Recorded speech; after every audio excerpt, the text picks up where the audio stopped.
Benchmark, the voice of business. Presented by LMD.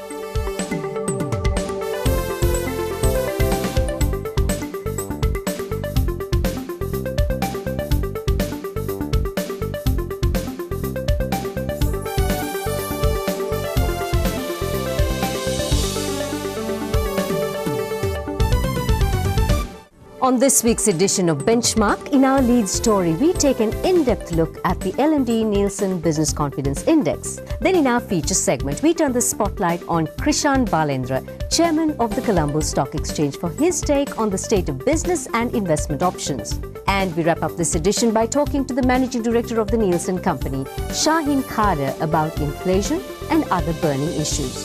That's the lineup for Benchmark this week. Hello and welcome to Benchmark. I'm Savitri Rodrigo.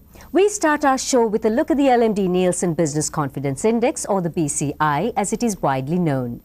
Mid-last month, the Colombo Bourse fell to a 3-month low, whilst at around the same time, the Nielsen Company's report on corporate confidence revealed that the BCI is now at a 4-month low. In June, the BCI shed 20 basis points from the prior month to register 148. That's also 9 steps below the average for the last 12 months of 157, although the barometer was 7 notches lower at 141 a year ago.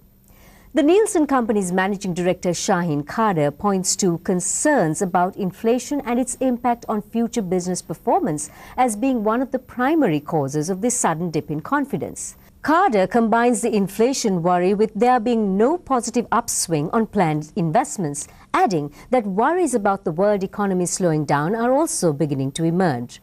On top of this, the confidence busters have come from the UN's double standards on human rights in war and the widely publicized industrial action over a pension bill that has now been withdrawn for reconsideration.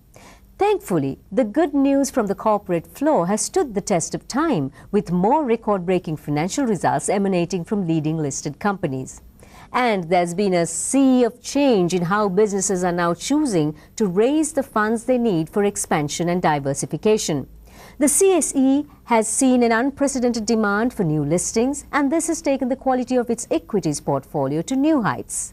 Turning to business trends, only 52% of the respondents to the Nielsen Company's survey expect their sales volumes to get better in the next 12 months, compared to 2/3 of poll participants who held the same view in May.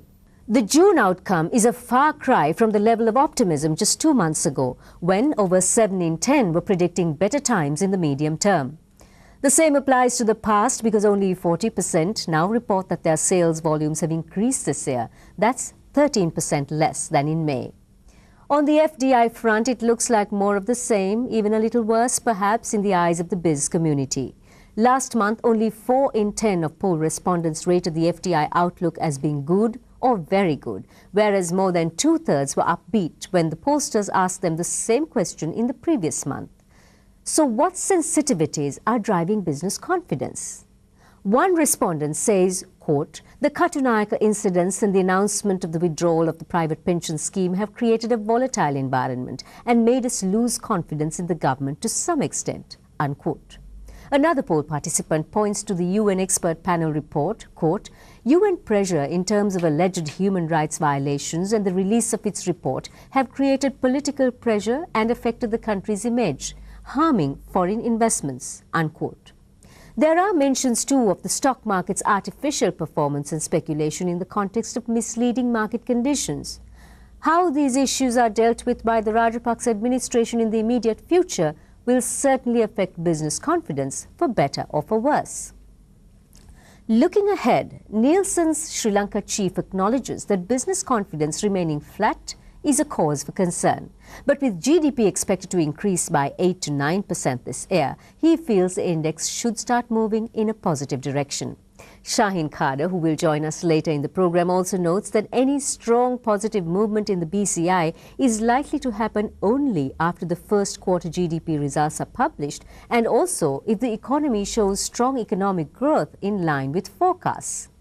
It's time to take a break for some messages from our sponsors. When we come back, we speak to Krishan Balendra, the newly appointed chairman of the Colombo Stock Exchange. So stay with us.